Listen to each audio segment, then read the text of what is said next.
ഇത് മാസ് മോട്ടോഴ്സിൽ നിന്നാണ്. Honda Activa 5G ആണ് വണ്ടി. ജനറൽ സർവീസായിട്ട് കയറിയതാണ്.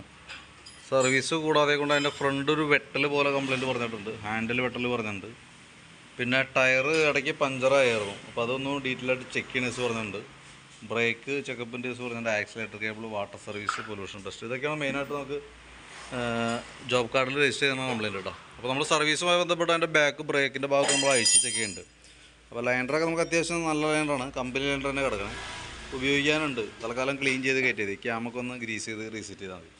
പിന്നെ നമുക്ക് ബാക്കിലത്തെ വീലിൻ്റെ ഈ ഭാഗത്ത് ഗിയർ ബോക്സിൻ്റെ സൈഡിൽ ശ്രദ്ധിച്ച് കഴിയുമ്പോൾ അറിയാം, ഇവിടെ ഒരു ഓയിൽ മയത്തോട് കൂടിയിട്ടുള്ള പൊടി പിടിച്ച് ചെളി പിടിച്ചിരിക്കുന്നുണ്ട്. അതിൻ്റെ കംപ്ലയിൻ്റ് എന്ന് പറഞ്ഞാൽ ഈ ഗിയർ ബോക്സിൻ്റെ ഉള്ളിൽ നിന്നുള്ളൊരു ഓയിൽ സീൽ ലീക്കേജ് ആരംഭമാണ്. കൂടുതലായിട്ട് പോയിട്ടില്ല, പക്ഷെ എന്നാൽ പോലും അതിൻ്റെ ഒരു ആരംഭമാണ് ഈ കാണുന്നത്. അപ്പോൾ എന്തെങ്കിലും അടുത്ത സർവീസിലൊക്കെ ഒരു പക്ഷേ നമുക്ക് ഗിയർ ബോക്സ് അഴിച്ച് അതിൻ്റെ ഓയിൽ സീൽ മാറ്റേണ്ടി വന്നേക്കും കേട്ടോ. കൂടുതലായിട്ട് ലീക്ക് വരാണെങ്കിൽ ഇടയ്ക്ക് നമുക്കത് ചെയ്യേണ്ടതായിട്ട് വരും കേട്ടോ. അതല്ലെങ്കിൽ അടുത്ത സർവീസിൽ നമുക്ക് നോക്കിയിട്ട് കൂടുതൽ ഓയിൽ ലീക്ക് ഉണ്ടെങ്കിൽ അടുത്ത സർവീസിൽ മാറ്റാം. നമ്മൾ ബെയറിങ്ങിൻ്റെ ഭാഗമൊക്കെ ചെക്ക് ചെയ്യുമ്പോൾ വേറെ പ്രോബ്ലം ഒന്നുമില്ല. അപ്പോൾ അതുകൊണ്ട് മാക്സിമം ഓടിക്കാം. വലിയ ലീക്ക് ആകുമ്പോഴത്തേക്കും കഴിച്ച് മാറ്റിയാൽ മതി. ഗിയർ ഓയിൽ കാര്യങ്ങളൊക്കെ നമ്മൾ ചെക്ക് ചെയ്ത് വിട്ടേക്കാം. പിന്നെ അതിൻ്റെ എയർ ഫിൽറ്ററും ക്ലച്ചിൻ്റെ ഭാഗമൊക്കെ നമ്മൾ ചെക്ക് ചെയ്യുന്നുണ്ട്. എയർ ഫിൽറ്ററൊക്കെ നമുക്ക് അത്യാവശ്യം ഒരുവിധ അഴുക്കായി തുടങ്ങിയിട്ടുണ്ട് കേട്ടോ. കമ്പനി ഫിൽറ്റർ തന്നെയാണ്, ഹോണ്ടയുടെ ഒറിജിനൽ ഫിൽറ്റർ തന്നെ കിടക്കുന്നത്. തുടച്ച് ക്ലീനാക്കി ഇടാം. അടുത്ത സർവീസിൽ എന്തെങ്കിലും മാറ്റാം കേട്ടോ. ക്ലച്ചിൻ്റെ ഭാഗം നമ്മൾ ചെക്ക് ചെയ്യുമ്പോൾ പറയത്തക്ക ഓയിൽ ലീക്കോ കാര്യങ്ങളൊന്നും രണ്ട് ഓയിൽ നമുക്ക് ക്ലച്ചിൽ വന്നിട്ടുണ്ട്, പക്ഷേ ലീക്കേജോ കാര്യങ്ങളൊന്നും ഇല്ല.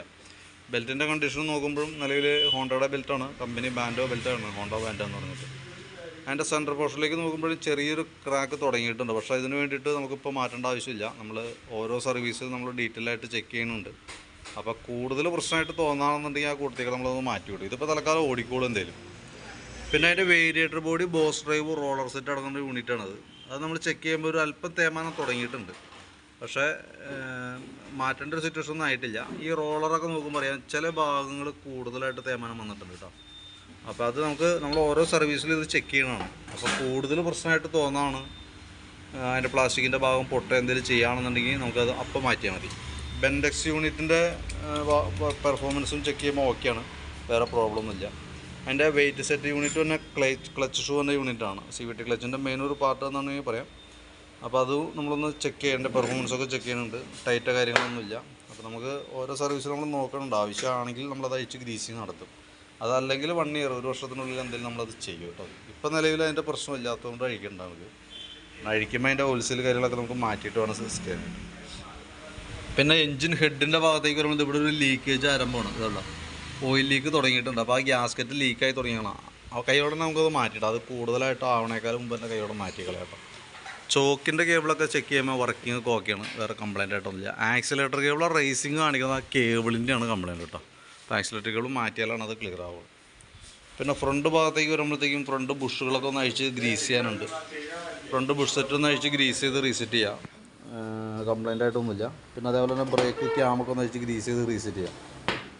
പിന്നെ ഹാൻഡിലിൻ്റെ ബെയറിംഗ് ഉണ്ട്, കോൺസെപ്റ്റ് എന്ന് പറയും. അത് ചെറിയൊരു അടി കാണിക്കുന്നുണ്ട്. അപ്പോൾ അത് നമ്മൾ ചെറുതായിട്ടൊന്ന് അഴിച്ചൊന്ന് ടൈറ്റ് ചെയ്തിട്ട് നോക്കാം. നടപടി ആയില്ല എന്നുണ്ടെങ്കിൽ മാറ്റിയിടേണ്ടി വരും കേട്ടോ. തൽക്കാലം സെറ്റ് ചെയ്തിടാനായിട്ട് നോക്കാം കേട്ടോ.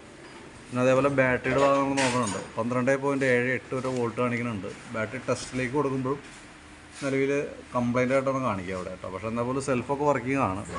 2021 മോഡൽ ബാറ്ററിയാണ് ഇരിക്കുന്നത്. 2021 മാറ്റി വെച്ചിരുന്ന ബാറ്ററിയാണ്. ഏകദേശം അതിൻ്റെ ലൈഫായിട്ടുണ്ട്. സെൽഫ് എടുക്കണമുണ്ട്. സെൽഫിൻ്റെ കംപ്ലയിൻറ്റ് കാണിച്ച് കഴിയുമ്പോൾ എന്തെങ്കിലും ബാറ്ററി മാറ്റേണ്ടി വരും. തന്നെയല്ല വലിയ താമസിച്ചുകൊണ്ട് ഒരു പക്ഷേ കാണിക്കാനും സാധ്യതയുണ്ട് കേട്ടോ. പിന്നെ ഈ ഭാഗത്തേക്ക് വരുമ്പോഴത്തേക്കും അതിൻ്റെ സെക്കൻഡറി ഫിൽറ്റർ യൂണിറ്റാണത്. അത്യാവശ്യം സ്പോഞ്ച് പോലത്തെയാണത്, മൊത്തത്തിൽ പൊടിഞ്ഞൊടുങ്ങിയിട്ടുണ്ട്. അപ്പോൾ അതൊന്ന് കൈയോടെ മാറ്റിയിടണം. പിന്നെ ഉള്ളത് സ്പാർക്ക് പ്ലഗ്ഗാണ്. പ്ലഗ് ശരിക്കും നമുക്ക് നല്ല ടൈറ്റ് ആയേക്കാണ്. കാരണം എന്ന് വെച്ച് കഴിഞ്ഞാൽ നല്ല ചൂട് വന്ന ഭാഗമാണത്, ഹീറ്റിങ് കൂടുതലായിട്ട് വന്ന ഭാഗം. അപ്പോൾ മെറ്റൽ ടു മെറ്റൽ എക്സ്പാൻഡ് ആവും. അപ്പോൾ അതേപോലെ തന്നെ അങ്ങനെ പല പ്രാവശ്യം ആയി വന്നിട്ടുണ്ട്. സ്വാഭാവികമായിട്ട് അത് നല്ല ഹീറ്റിംഗ് വന്ന ഭാഗമായതുകൊണ്ട് ത്രെഡൊക്കെ ശരിക്കും ലോക്കായേക്കാണ്. അപ്പോൾ നമ്മൾ കാര്യം ബലം പിടിച്ച ഒരു പക്ഷേ അഴിഞ്ഞു പോരും. പക്ഷേ ചിലപ്പോൾ എങ്ങനെ പൊട്ടിക്കഴിഞ്ഞാൽ നമ്മൾ എഞ്ചിൻ ഹെഡിൻ്റെ ഭാഗം നമുക്ക് അഴിക്കേണ്ടതായിട്ട് വരും.